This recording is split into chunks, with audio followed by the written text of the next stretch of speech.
while I do appreciate the opportunity for us to think together as a student union leaders and officials of student association, either at faculty or departmental levels, I would like to quickly register the fact that your position in the campus is an indispensable position.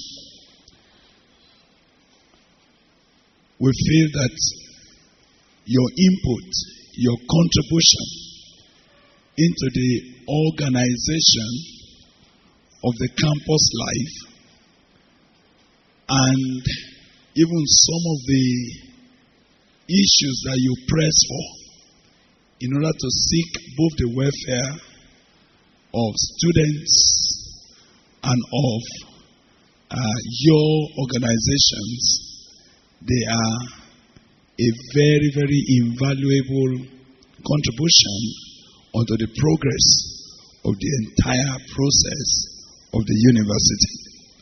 And it is because of that I have accepted to make an input into those of you that are in leadership. I also realize that I perceive that some of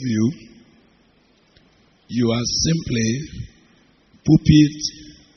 pupil politicians. One of these days, you will not only be in the house of SUG, some of you might become members of the House of Senate of the entire nation, and we see some of you becoming governors tomorrow. And it's not strange. The governor today of Oyo State, he was once upon a time a student, isn't it? Yeah. And it's very exciting to note that several things that have affected Nigeria, that have shaped the thoughts of our leaders, have been generated not just from the policymakers, even from students who are active in student unionism. So I want to say that it is not to be taken for granted that you are here, and we want to ask that as you undertake this service, and I want to first say it's a service to the community.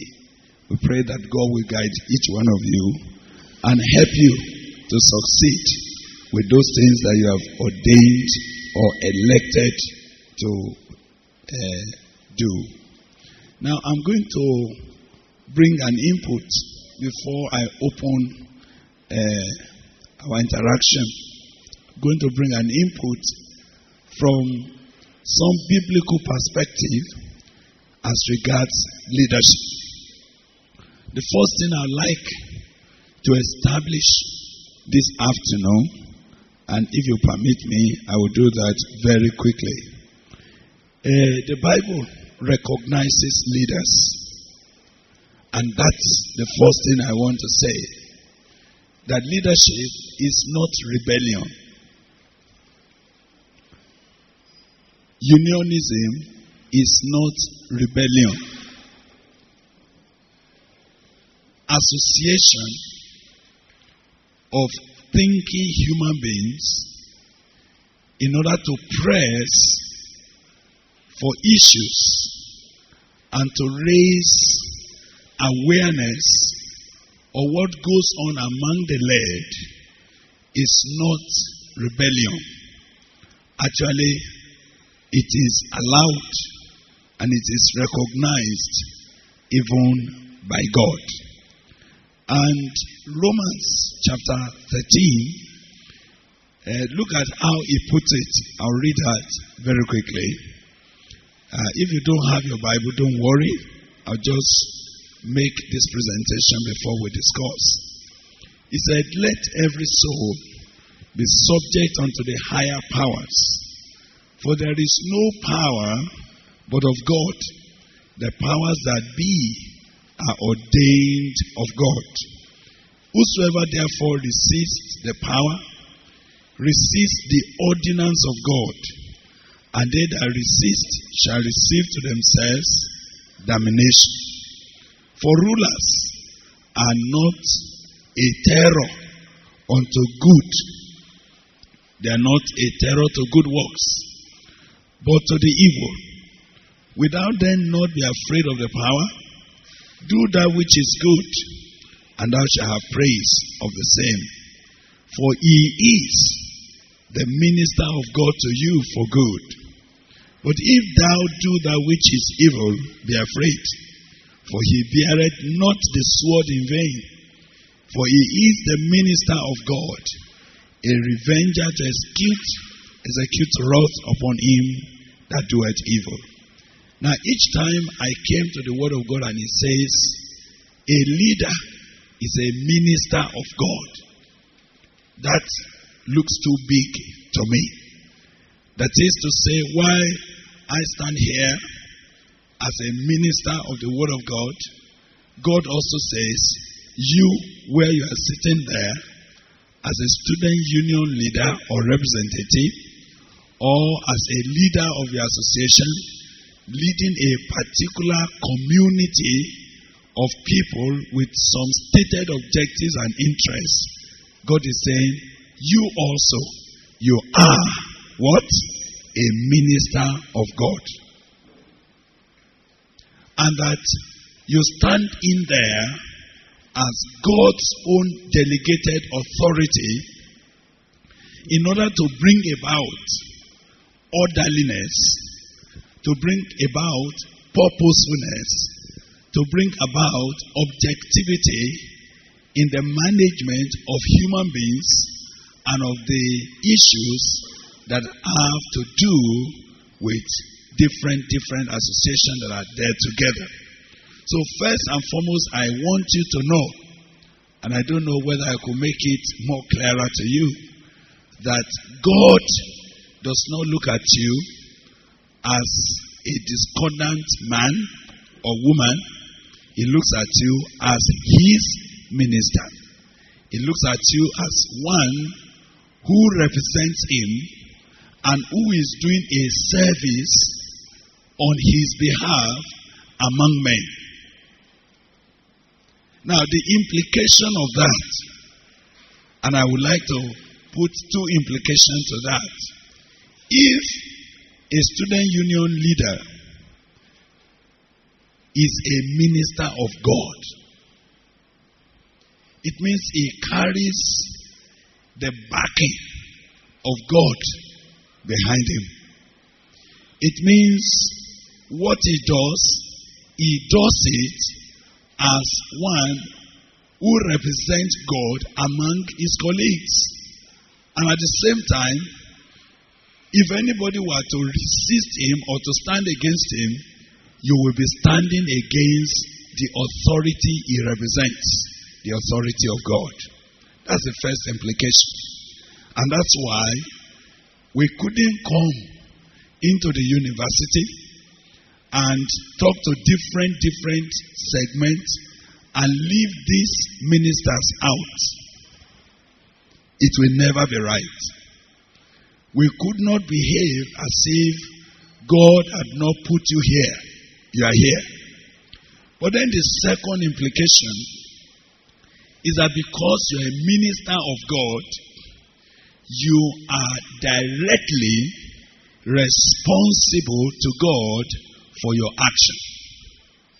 The implication of this is that none of you came to where you are, even though there may be some elections, some political campaigns, and all the things that did. But the truth of the matter is that you became what you became. You were brought into leadership of your association because God had ordained that you'll be here. There are others who actually may have had greater goodwill than yourself. When I use goodwill, I mean charisma, good name, connections, but somehow, it didn't fall through to them, and you are here today. For every post you now occupy, it was in the place of another person. Am I right? So we want to acknowledge that God put you here. And if it is God that put you here, you are first and foremost directly responsible to God. And if you are going to ever be a disappointment at all, you will first and foremost only be a disappointment to Him who appointed you. So the first thing I'd like you to know as my opening remark is that you are ministers of God. Would you like to repeat that to somebody by your side and say, do you know you're a minister of God?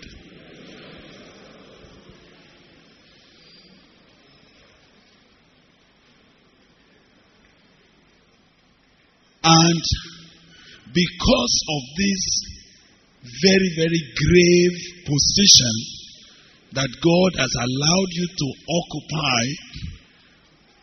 among your colleagues and among other students that have reposed their confidence in you and say, we know you can speak for us. Certain things become incumbent upon you as a leader. And I'm going to highlight few things that you need to watch. If student unionism is going to bring about the positiveness that it ought to introduce and contribute to the university life. I have never thought the right thing to do was for the university authority to cancel student unionism. I thought that the way forward is to enter into a relationship between the leadership of the university, the principal officers of the university, and the student union government. And they should work as partners. I've always believed that in between the principal officers or the management team of the university and the students, there are people who are the best interpreters of students' feelings, students' aspiration, students' understanding, students' perspective. I must tell you, sir, that it is never possible for you sitting on this other side to be able to see with the eyes of the students. Management will always see from the management eye. Am I right, sir? And all the time, management always interprets situation from the management perspective. Now, so there will be imbalance in the system if we do not have what I will call the interface. And I want you to know that these men and women sitting here, they are the interface. They are when you use interface in any electronic equipment, what you are simply saying is that here is an equipment that needs to communicate with this other equipment, but it is not directly compatible. So what do you do now? You bring in an interface. And that interface is the one that stands in between. It has connectivity with this equipment and connectivity with this equipment, and inside itself it finds a way of marrying or of resolving what could have been the conflict between the two equipments. That's the use of an interface. Now, when you see men who have come into student union leadership and they are performing their role correctly, they serve as that interface. So what it means is that there must be connectivity between these people and management. I say connectivity. And what I mean by connectivity is that there should be a point, a forum, where we should be able to connect. And connect not as people that are fighting each other, but connect with people that are partners. And I do know that over the years, the university system had grown a little. I know that many years ago, when we were in the system, all we had is student affairs officer who is from the registry, isn't it? And because being a registrar is not academic, he doesn't understand what students are going through. He doesn't know the pressure of academic and other aspects of life. Sometimes when you get to the registry, the registrar sometimes doesn't understand anything, especially those deputy registrars who grew through the ranks in the olden days of the university. They don't understand. And all they knew is bureaucracy. Put your file there. Pending. Keep in view. That's the language. Now, but I think university system has grown a bit by bringing an academic and making the student affairs office almost an academic department, isn't it? Now, so we now have a dean of student affairs who himself is not less than a professor, who can sit in the Senate and be able to argue intelligently the issues that affect students. So the first thing I'm noting is that this is an interface. And if it's going to be an interface, you need to recognize your responsibility. What's your responsibility? Connectivity. Can you say connectivity? Now, this connectivity is a two-way connectivity. Connectivity with leadership, not as rebels, not as opposition. Now, if unfortunately, most of the time, the approach to unionism has always been generated from that philosophy that always views leaders or leadership as oppressors, and has always thought that the only way the oppressed can bring their thoughts and their cries to the ears of the leaders whom they already think were oppressors is to do what? Is to fight. I want to say to you that fighting actually does not enhance connectivity. Connectivity with leadership, I suppose, must be the first agenda of student union leaders.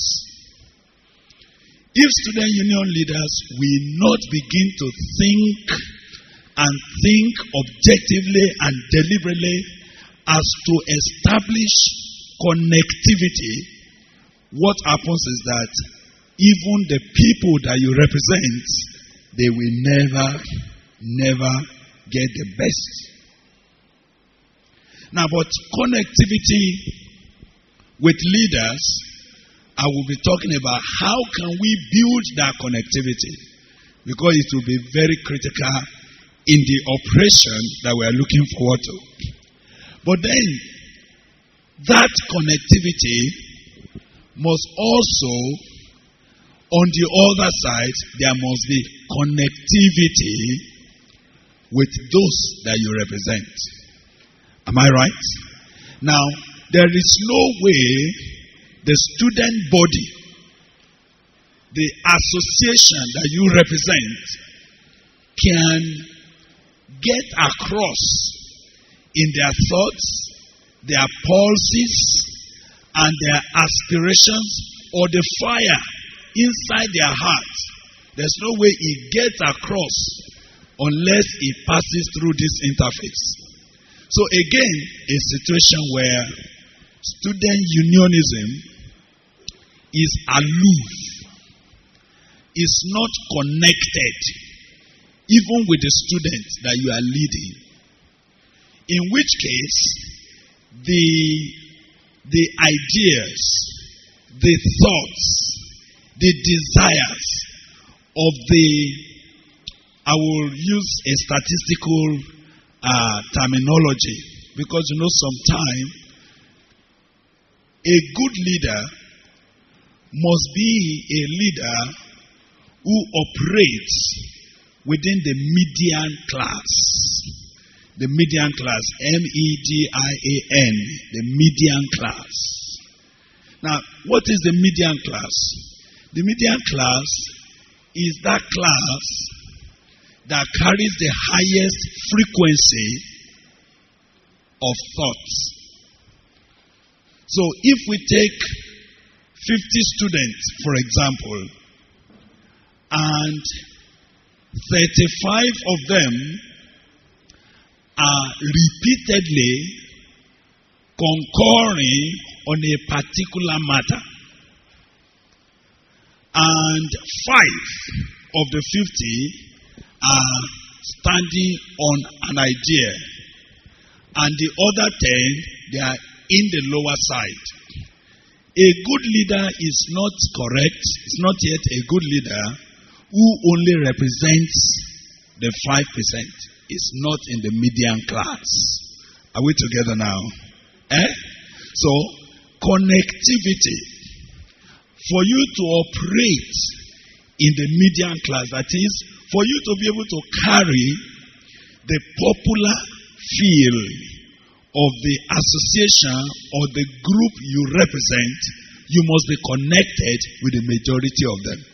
You must be a leader that listens. You must be a leader that does enough research. You must be able to do what? Research.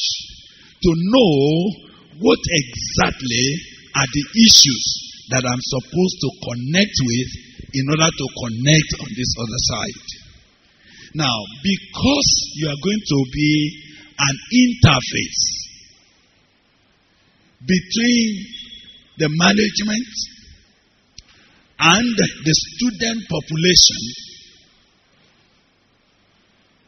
and because connectivity is the crucial word, especially of your position,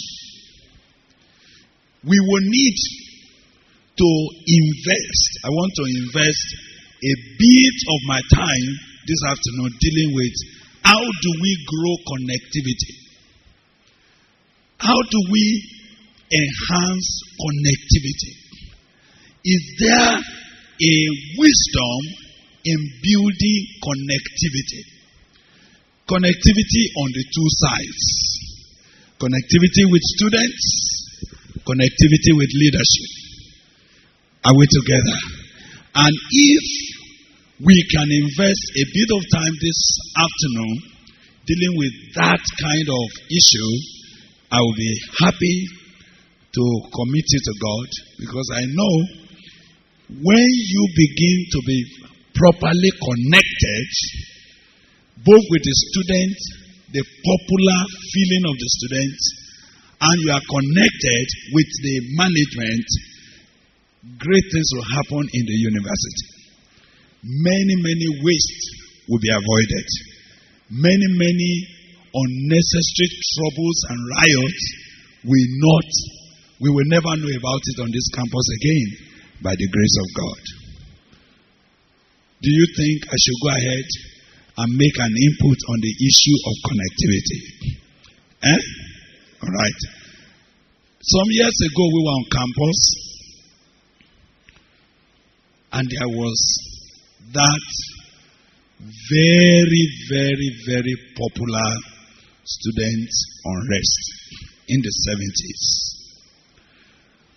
It was in fact, some of us were students in the science department, chemistry, and it was amazing how we were beginning to prepare bombs, hydrogen bombs, and we were planning just to bomb everything. And when we gather in the student union building for consultation, and when a very eloquent mover stands and says, "Great! You are!" Say, "Great!" You know, it jeers us into action. Most of the time, those guys that come to make those noise, they only have ability to make noise. They have never sincerely put their facts together. There was not enough ability to reason among ourselves. What do we want to achieve? If we burn down our facilities,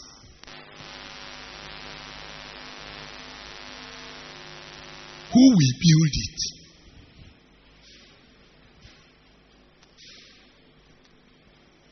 If we decide that the laboratory that have been standing for about 10 years, let's break it down because we want government to hear us. Nobody ever asked, who will be the direct loser? There was no connection. Connectivity between ourselves and reality was not there. Do you know that our riot went for a whole year, a whole session? It was a big fight. Students died. Houses were burnt. At the end of the day, when we eventually returned to campus, we were made to sign undertaking. Parents were invited from home. All kinds of things happened. Some of us, we were not carried along. We didn't know what is happening. We just come to the class one day and say, "We no go gree, oh, we no go gree." And that was all. I thought that as an interface, student unionism must grow from barbarism onto scientific politicking. Are you hearing me? If we have connectivity with the issues on ground, and we have made enough research among ourselves, because you are intelligent people, you are people that you have ability to bring facts and figures, and some of you are also endowed with grace to argue, to make presentation. And in an academic community, nobody will fight against intellectualism. And when you bring that at a level of connectivity, we may get greater results than we have ever got over the years. Now, but I have some few thoughts.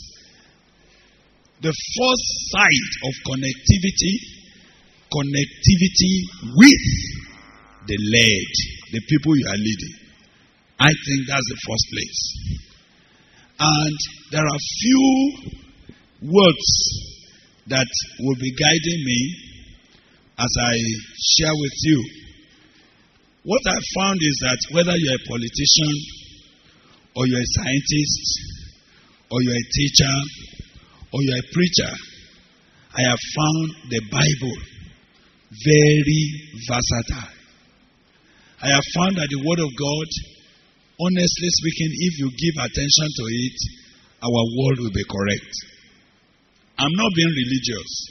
Are you hearing me here? I'm not being religious.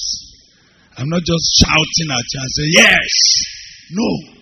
I want you to know that the Bible itself is the objective, the most balanced principle by which every human endeavor can be governed and operated with maximum profit. There is nothing the Bible is silent about. Sometimes people think that you only need Bible when you are going into church. No. My experience has proved that, and of course from my own experience, the Bible says so much to me about my physics theories. And sometimes when I have tried to read all my texts and I have come to an end, there's nothing again, and I turn to the Bible and I find answers. As I say, you mean there are physics principles in the Bible? Very much. Very, very much. There were theories that my lecturers would not be able to show. And when I began to lecture myself, and I would not be able to express to my students. But when I asked for inspiration, I have found inspiration very, very exciting. So let me take thoughts from the Bible this afternoon and show you few things, just few things. Now in Proverbs 29 and Proverbs 30, there are few critical words of instruction there. I'm sorry that I will be reading from the Old King James. I wish I have simpler version here, like Message. You have your Message here? New King James. Okay, if I need, I will be calling on you. Now, verse 2 says, when the righteous are in authority, the people rejoice. But when the wicked bears the rule, the people mourn. Can I say to you that your students, those that you represent, if you were righteous leaders, and who is a righteous leader? A righteous leader is who says yes when it means yes. Who says no when it's no. A righteous leader is the one that cannot be bought over. A righteous leader is the one that does not sell out his constituency. Are you getting me? A righteous leader, whether you are even a leader of a cause or a leader of a particular student association, I want to ask you, I hope you are righteous. I hope you are not in leadership to chop. I hope you see, in leadership, you are there first and foremost to represent the interests of your colleagues and to give them a kind of service that they may never find anywhere else. When the righteous rules, the people do what? Rejoice. But when the wicked is in authority, the people mourn. Verse 4, please. Can you check verse 4 for me from New King James or any other version? Yes, sir. Yes. Are you hearing me? The king establishes the land by what? By justice. But the one that receives bribe, what does he do to the land? He overthrows it. And what is bribe? What is bribery? Many times you think maybe bribe has to do with money. But I tell you, bribe comes in different forms, different shape, different shades. Sometimes bribe is the promise of a favor. It's not in cash. It's in kind. And when you begin to receive bribe, you blind your eyes. Sometimes, when a leader has received bribe, he can no longer do what? Establish justice. And as I'm interacting with students, you again discover that even between our own student leadership and the students we are leading, there's a lot of corruption.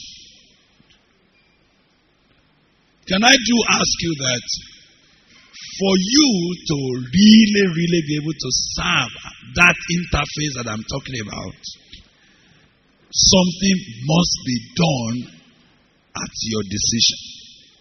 You must be straightforward. Your yes must be what? It must be yes.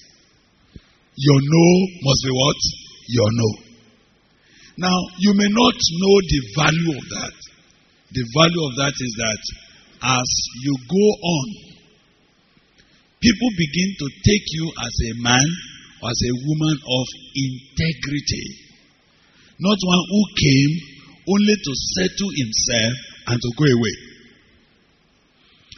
Now, please, brother, can you read for me? I still want you to take your time and read for me a little further. A little further. In verse 12. Verse 12. Can you check verse 12 for me? If a ruler pays attention to lies, all his servants become wicked. Is there anybody carrying Good News Bible or Living Bible or Message Bible? Easy to read, yes? Where are you? Yes, easy to read, and the sister always want to read before.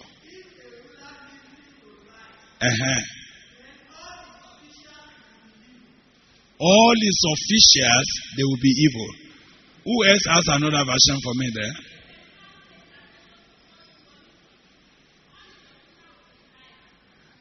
Take it again. If a liar, talk. If a ruler pays attention to false information, what happens to all his officials? They will be liars. Prof, these are issues. Because we are talking of connectivity here, sir. Who do you connect with in ruling the students?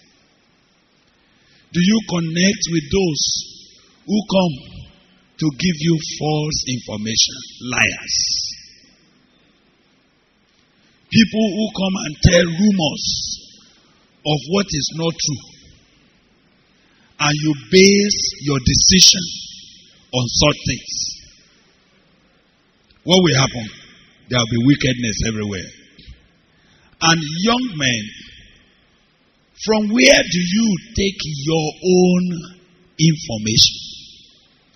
If a ruler pays attention to falsehood, if you only take your decision on rumors, if somebody say, well, this has happened, and you did not research your information before you begin to act on it, you will be overthrowing the land.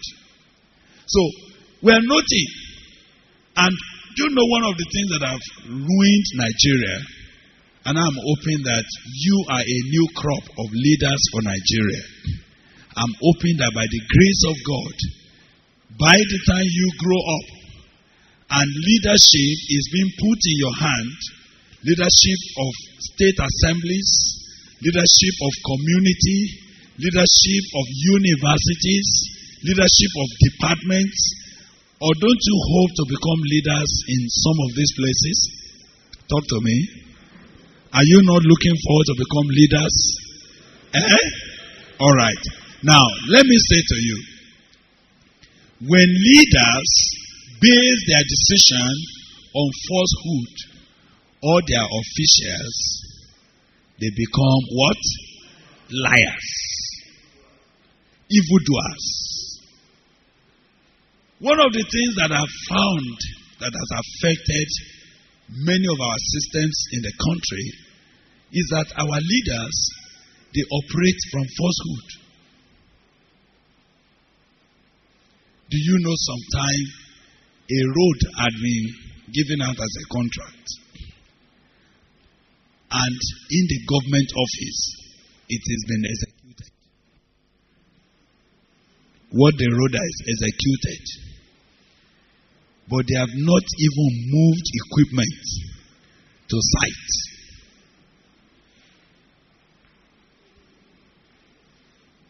So when you see that kind of information and a leader is acting on it, all the officials of the Ministry of Works, what do they become?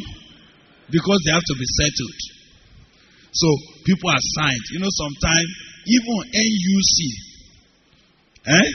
they come and do accreditation of courses. Oh, you are not with me. And instead of letting them do a thorough, a proper auditing of the departments, of the courses, of the laboratory, they are taken somewhere, settled, and signed. The laboratory are correct. All the equipments are in place. All the professors to teach the courses are there. Signed, accredited. Now, when that begins to happen, do you know that the students that study in such department, they are in trouble? They all become cheats. Friends, at your level, I'm talking about your level now. I have already talked with our leaders, and they know that I will never say anything less than the truth. As you see me here, I only live for the truth. There's nothing you can do to me because I will tell you the truth. Now, the question that I want to challenge you with as student leaders, I hope you are working on the principles of integrity.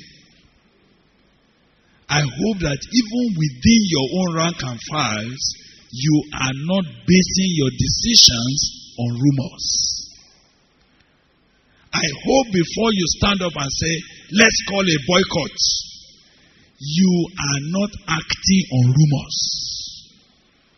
I hope that you will do empirical research. You know what I mean by empirical research? A research that can be documented, it can be tested. The reason why you are in academics is because we are training you to be intellectuals. You don't just let somebody just blow a trumpet and say, no, hey, let's scatter. No, just sit down, please. Where do you get your information? Which lecturer is involved in what you are saying? Let's research. Do you know that when you come up with research papers, and you come and said, from our findings, this is happening in this place, this is happening in this place, even if you have to represent the students before the Senate with your papers well researched, nobody will say you are saying nothing. Are you hearing me? But many times, our leaders, even student leaders, they are acting on falsehood. And that's why wickedness is everywhere. Sir, why I address the students? Because I'm talking of an interface. I'm talking of connectivity. I wish that the Student Affairs Division, which represents management to students, will be acting not on rumors, not on falsehood. Let also prove that our policies are based on facts and figures, such that when you stand up, students will be able to bear you record that we know him. It doesn't mix matters. It doesn't muddle things up. We believe in their leadership. That's the first matter of connectivity. You must connect with the truth, not with liars. Connectivity with lies will bring confusion onto your leadership. If they say something is happening in the hall, if somebody should stand up and say, well, you know, there is no this, there is no this, there is no this, you don't act on the sentiment of one person. You must act in the median class. The median class represents the popular opinion of the majority of the people you lead. Connect with the majority of the people you lead, but connect with the truth and not with lies. Your first point of connectivity to be a correct leader must be with the truth. If a ruler hearkens to lies, all his servants will become wicked. The next thing. Will you like, oh, the man has left. He didn't leave me his Bible, but I have some people already who ask me to read in simple ways. Will you please read for me verse 14? The person that read easy to read, the lady that read Living Bible, can you read verse 14 quickly?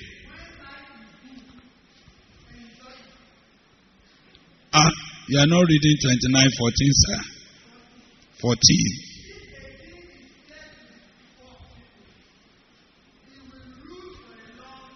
If what?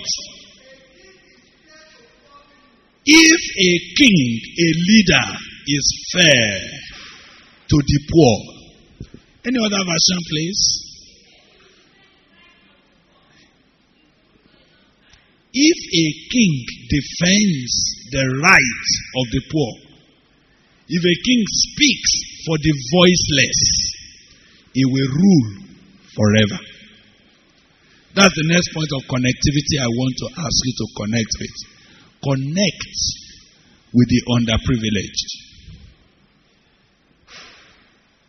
You are in leadership, listen to me, not to connect with those who have all the privileges. You are not in leadership to service those who have all the opportunities. Are you understanding? You are not in leadership to service those who can give you something. You are in leadership, and if your leadership is connected with the poor, with those whom nobody can speak for, and you will notice that, honestly speaking, the median class is always that class. There are many students here that even if anything goes wrong with their courses, they have nobody to talk to. Am I right? There are few that will have a professor who will fight for them. But majority, they don't know what to do. Nobody can speak for them. That's why you are there. You are there to speak for the voiceless. You are there to champion the cause of those who have little or no privilege. And that's where you become useful to the leadership. There's no way the leadership, the management, can actually know those that are downtrodden. Your connectivity brings them up. And then when the dean of students and the management begins to know and say, oh, this is what is happening to majority of our students, what can we do? You will see that their decisions will begin to tend towards those needs that are general among students that are poor and didn't have opportunities. Are we together? Now, when a king is fair to the poor, can I tell you that I know you have come into power by election. But you know that if you do well, the work of your hand will campaign for you next time. Do you understand? If you touch majority that are poor, that are underprivileged, next time, you don't even need to campaign. Who are the people that will be campaigning for you? And they will only be saying, see what he did. See how they fought for me. He's a good man. And that's it. I tell politicians, and I've had opportunity now to address politicians, to talk to top leaders. And I tell them, I say, look, if you do well, you don't need to press for second term. The works that you did, we do what? We campaign for you. I'm telling them, I said, listen, it doesn't take much to affect the poor people. It doesn't take much. Just do a road where there has been no road for years. As many people are passing that road, poor people, do you know that as they go in the morning, as they return in the afternoon, as they come back in the night, what are they doing? They are praying for you. They say, may God bless this man. May God bless this man. May God bless this man. And as they are blessing you like that, your life is better. But as they are going through all the gallows and the potholes and the bridge has broken down, also as they are going in the morning, coming in the afternoon, coming in the night, they say, God punish that man. God punish that man. These people, they are wicked. They don't know what they are doing. They are cheating us. They are taking our money. God punish them. Their children also will suffer. You don't know why many people that are in leadership, some of you think that they are enjoying. Some of them, their ends are never good. Because they have collected too many curses from the people. You know, Malu, Tio Niru. The Yoruba says, it is God that used to drive away all the flies. Are you a leader? Don't let God fight you. Do the right thing, and God will help you. Thank you very much. Now, I take the last point here, and then I will now look at connectivity between the leadership and the student leaders. In chapter 30 of the book of Proverbs that we are studying, I want you to please follow me and read that very quickly. Proverbs 30. Are you there? No, 31. I want 31. 31. Verse 3. Verse 4, verse 5. Yes, who is helping me to read that? Don't waste your strength on women. Women destroy kings. Wow! Yes?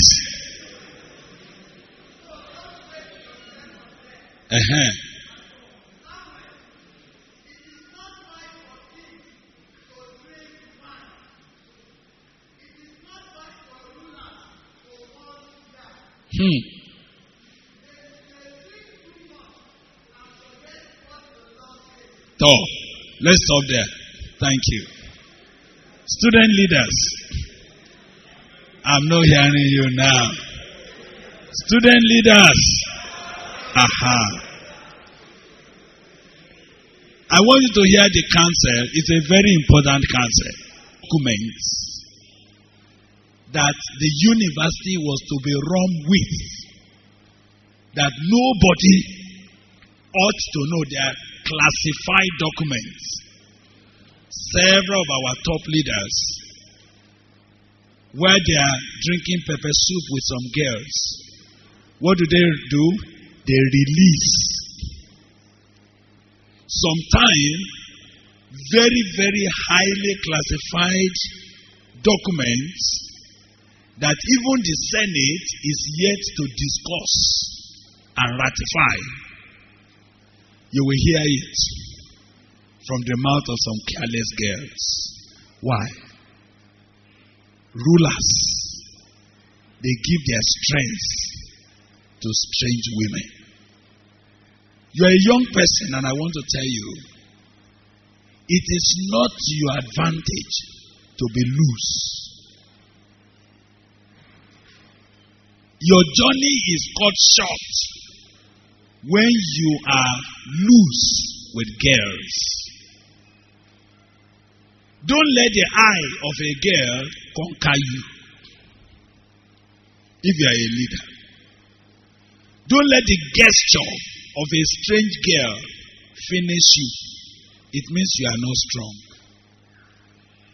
A leader that easily undresses himself, loses his zip in front of a strange girl, will immediately, unconsciously sell out the whole heritage of his country.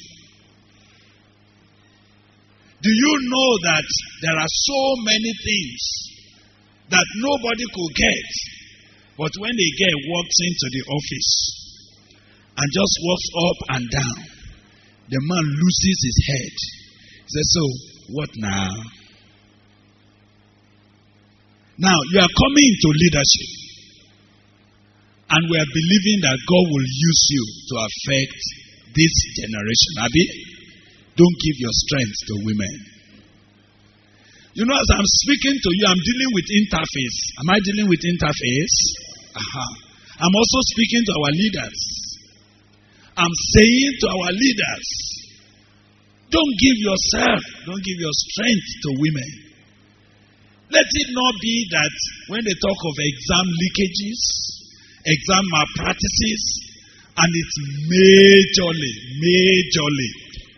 all around girls. Girls who have no business being in the university. To read, they will not read.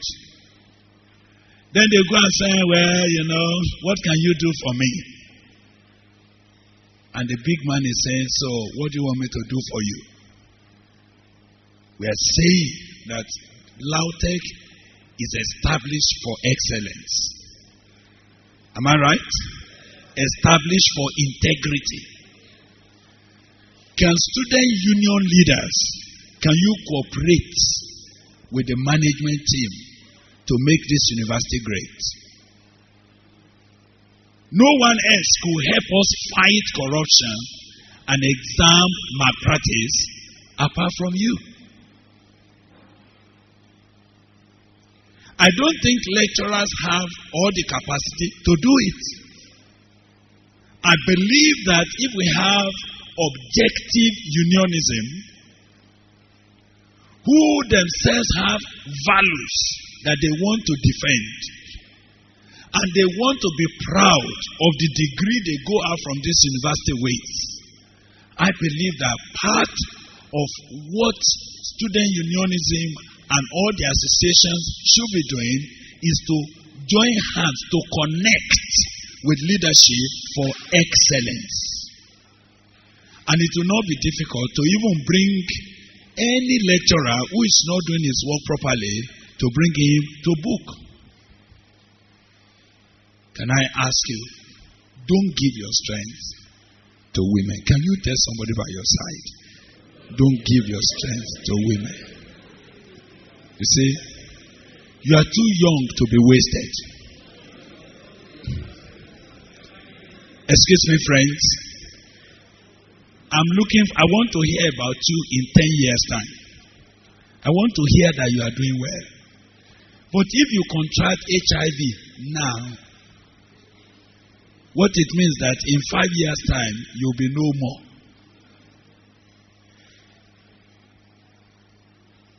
Look at the hope that your family has and the hope that the nation has. Don't dash our hope. Don't give your strength to women. Don't dissipate. If I have chance to deal with what it means, it's dissipation. Loss of energy without purpose.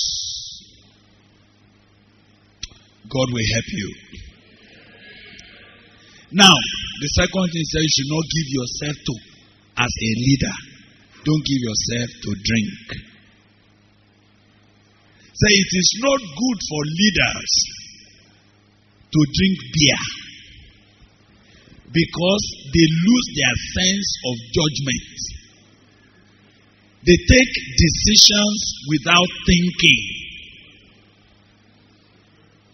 When you see someone who gives himself to drinking, even when we have done research, his intellectualism reduces. What alcohol does is that it attacks some of your sensory cells and continue to dull it, to make it inactive. So when a man gradually becomes a drunkard, he can't take finest decision anymore. His decisions is usually blurred because he cannot see precision anymore. You are too young to waste away. Don't give yourself to drink. How I wish on this campus, student union leaders, they will spearhead morality. You know, when the leadership is speaking and the student union leaders, they are organizing, I want you to begin to organize very, very dynamic program that brings core values to students. I want your government to begin to set agenda. Say, during this session, student union government is going to organize this. It is not only disco parties that student union government should be known with. Student union government should organize interactive sessions that engages the intellect of your members. And we say, how can we move on? How can we move on? I'm praying that God will help each one of you and give you wisdom as you go on. Will you please read finally for me verse 8 and verse 9. I will have finished the connectivity that I'm dealing with between student and student, and then I'll deal with connectivity between management and the students. Yes.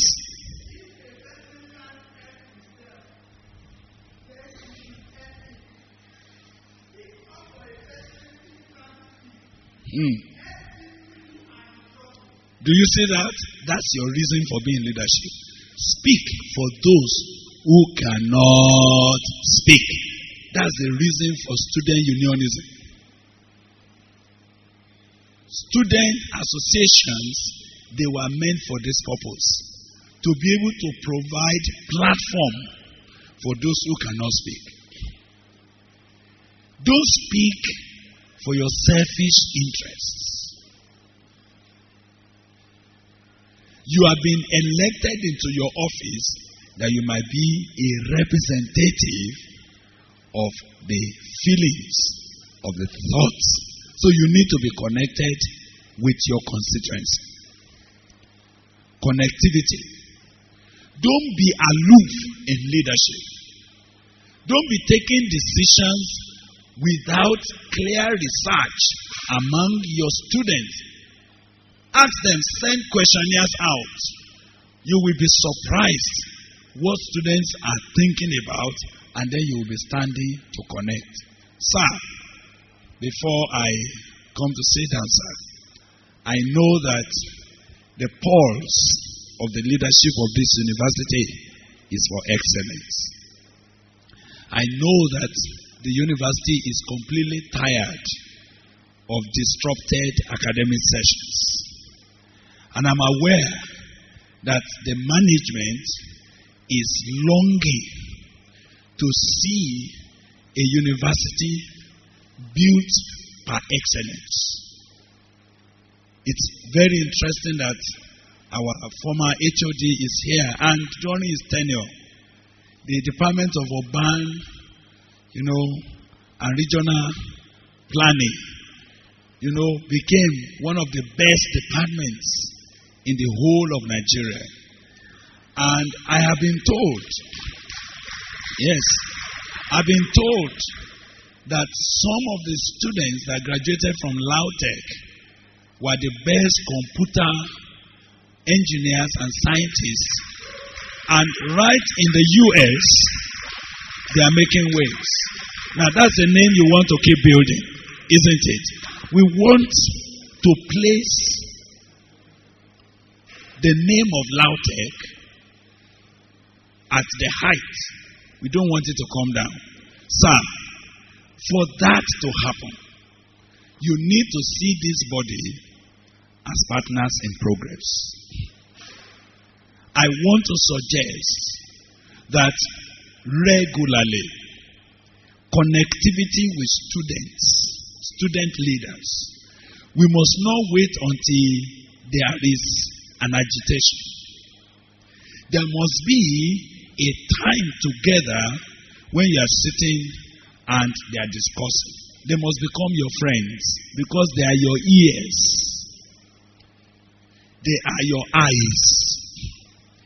Of course, they are too intelligent to be bought over. They will not be bribed, but they are intelligent enough that if we are objective, they will reason with us. Am I speaking correctly for students? That if we are objective, these students are intelligent enough to think, to reason. I would like to suggest and put it to you that an interactive forum like this, where student leaders, student union leaders, student association leaders, once a while, we meet together and we discuss and let them know that leadership, management is thinking and listening to them. Connectivity. Once a while, I know the VC will not mind if you simply organize a meeting and say, chats with student leaders, with the VC. And you come in and you sit down with some few people and they know that we are working together. Sometimes if students know some of the difficulties that management is going through, they become sympathetic. Sometimes students think that the governor have given all the money. Sometimes they imagine that everything, all the subvention have come in. They don't understand. I have been in leadership and I know what it means. Sometimes courses have been approved, but there's no subvention to run them. Sometimes your VC will go to the governor and they will be tossing him here and there. And what was meant to be approved is not released or diverted somewhere else. And he comes back and staff are putting pressure, students are putting pressure, non-academic staff, they are putting pressure, and he doesn't know what to do. But I believe if we create room where we can share together and say, look, this is our predicament. do you know something will happen? I remember there was a particular university some years ago.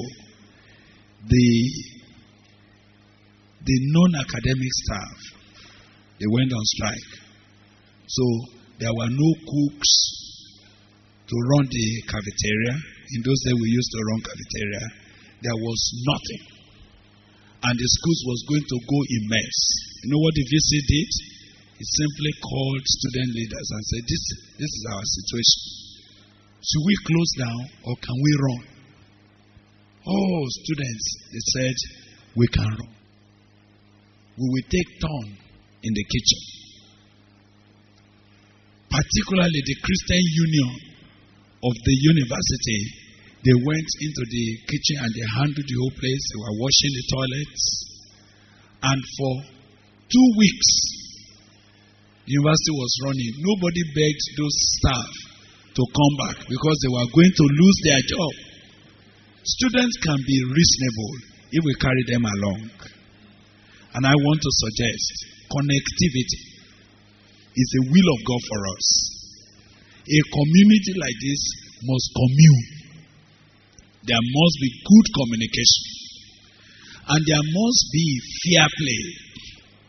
Just as the word of God is saying, a leader that is fair to the poor, he will rule for a long time.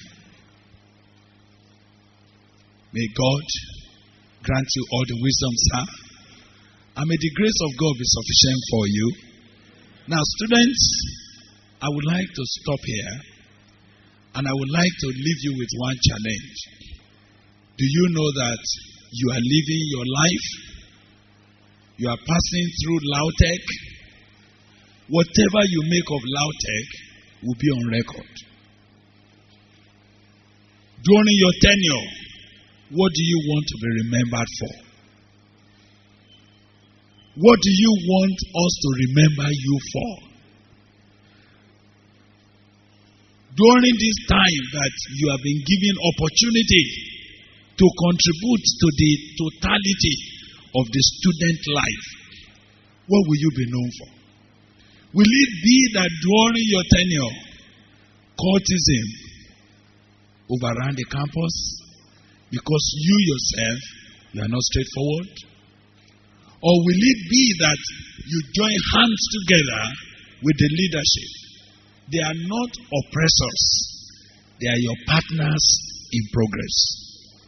I would like you to please know, being a minister of God yourself, the source of your strength must be from the Lord. The source of your inspiration must come from Him. And if there be any challenge in your own personal life, why don't you take it to God? Why don't you call on the name of the Lord and say, Lord, I need you, I need you, I need your hand, I need your touch. May the Lord help you. And I'm longing that when next we could visit this university, if God tarries, and I have chance of another interaction, you will be bringing me reports. You'll be saying, indeed, we have moved on. Our university is now on the top rank among all the universities in Nigeria. And why not? Nigeria used to be very great.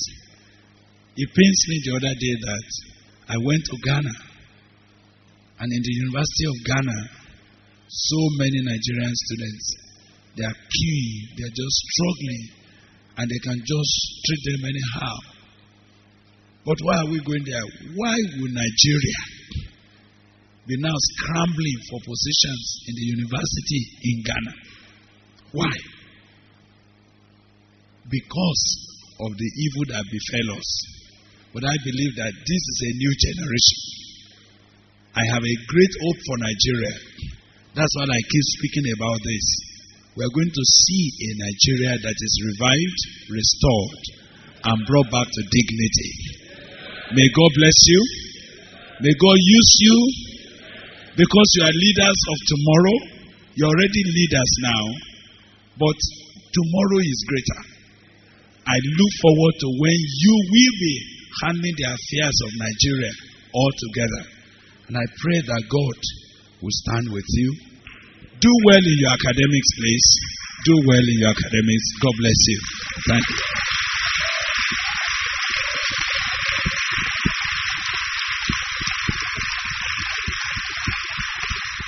We should give honor to whom honor is due. And I thank you for joining us to give honor to somebody that deserves it. I will want to say without wasting words that is a thought-provoking delivery. And something seems to be coming up all the time: communication. When the line of communication breaks down, that's when there is problem. May God help us to communicate in Jesus' name. Well, it's time for interactions, questions, comments, remarks. Yeah, the first question I had here said, in case the student leaders are not representing the students well, and it seems they are more to the side of the management than the students, what should the students do? That's the first one. 2, should the management choose someone from their own interest to represent the students, or should they give the students the free hand to elect their leaders? Thank you very much. I believe that the 2 questions, they are dealing with one thing. Normally,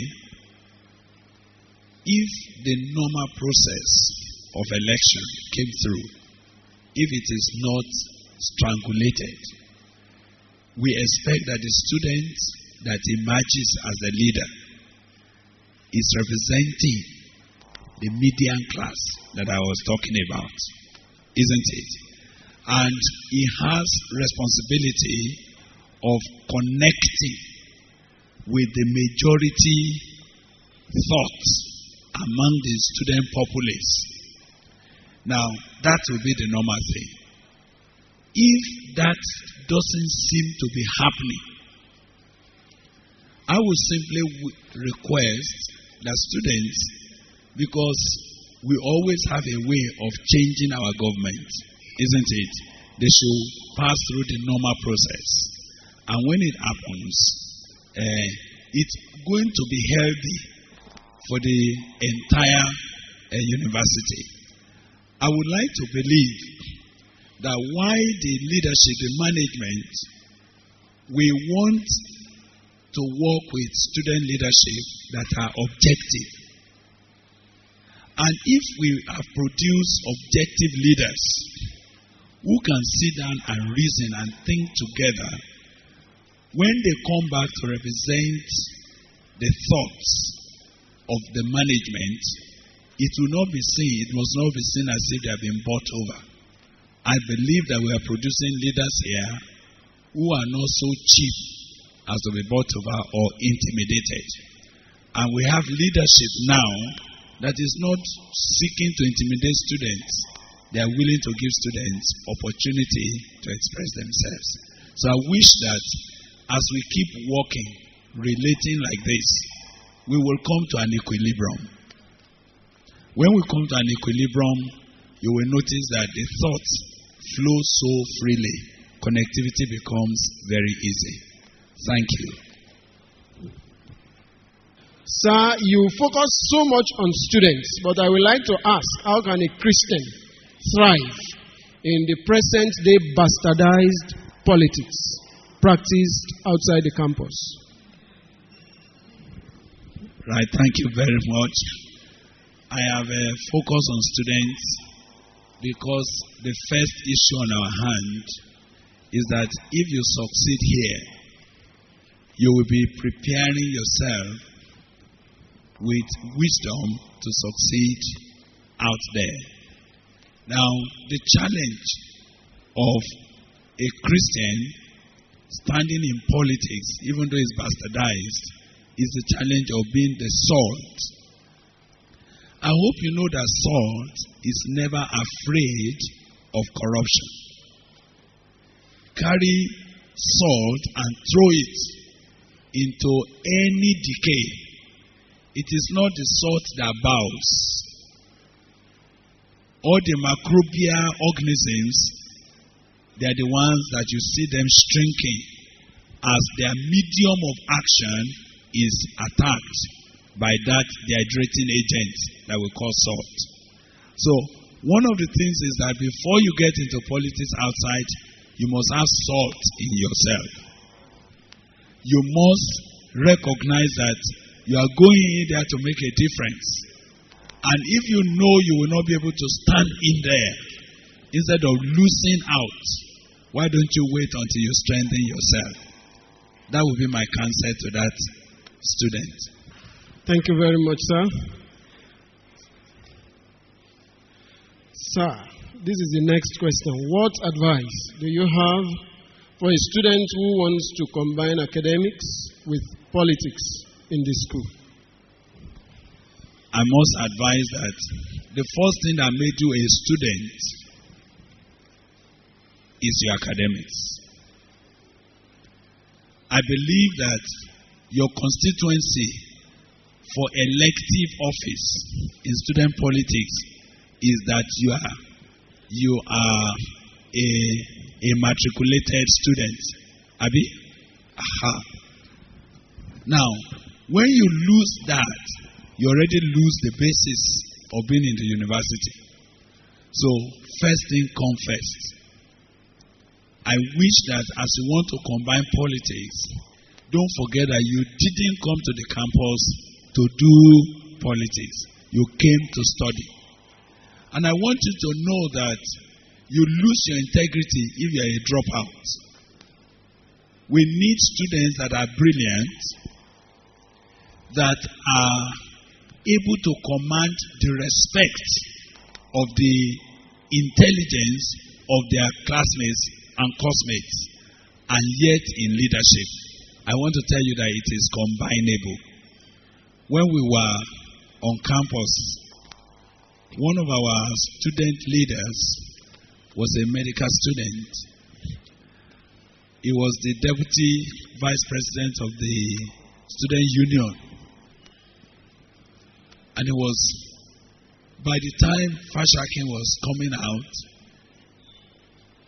in his anatomy and biochemistry, he had distinction.